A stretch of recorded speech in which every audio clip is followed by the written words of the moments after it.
J'ai accompagné des entreprises où il y avait des gens exceptionnels, avec toutes les compétences humaines pour réussir, toutes les compétences techniques également pour réussir, mais qui avaient des résultats industriels médiocres.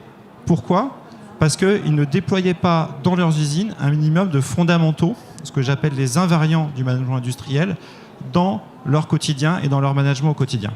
Ces invariants du management industriel, je les regroupe dans 3 piliers. Premier pilier, c'est le pilier du management des ateliers. Au niveau de la supply chain, également sur le pilier du management digital. Alors vous pourriez me dire, est-ce que ça marche vraiment en PME, en ETI ? Je vais vous prendre juste un exemple, qui est l'exemple de la transformation industrielle d'une PME de 15 millions d'euros de chiffre d'affaires que j'ai accompagné. Et les résultats parlent d'eux-mêmes. Les lead times ont été divisés par 2. Le coût de la qualité, de la non-qualité a été divisé par 3.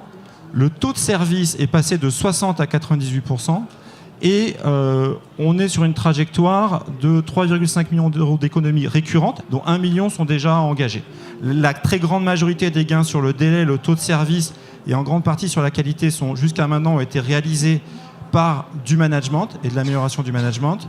On est à 36% des gains économiques en estimation. Il y a à la fois peu et beaucoup de briques dans ce schéma.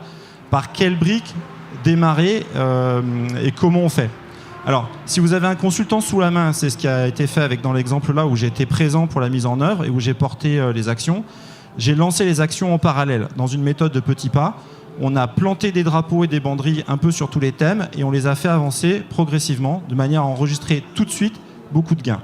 Si vous êtes dirigeant de TI, de PME et que vous n'avez pas un consultant derrière, vous allez me dire ça marche pas parce que j'ai pas quelqu'un à dédier à 2 jours par semaine, c'était mon rythme auprès de l'entreprise, pour mettre en œuvre cette action.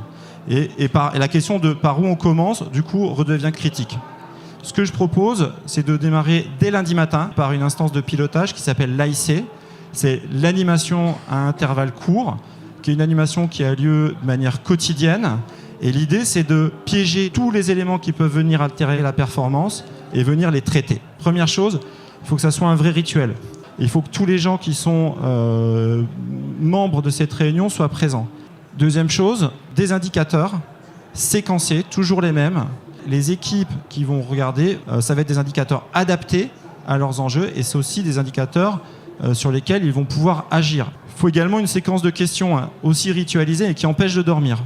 Dernier point, il faut vraiment que ça soit orienté prise de décision et qu'on fasse un rebouclage régulier tant sur la mise en œuvre des actions que également sur le fait qu'elles ont porté un résultat.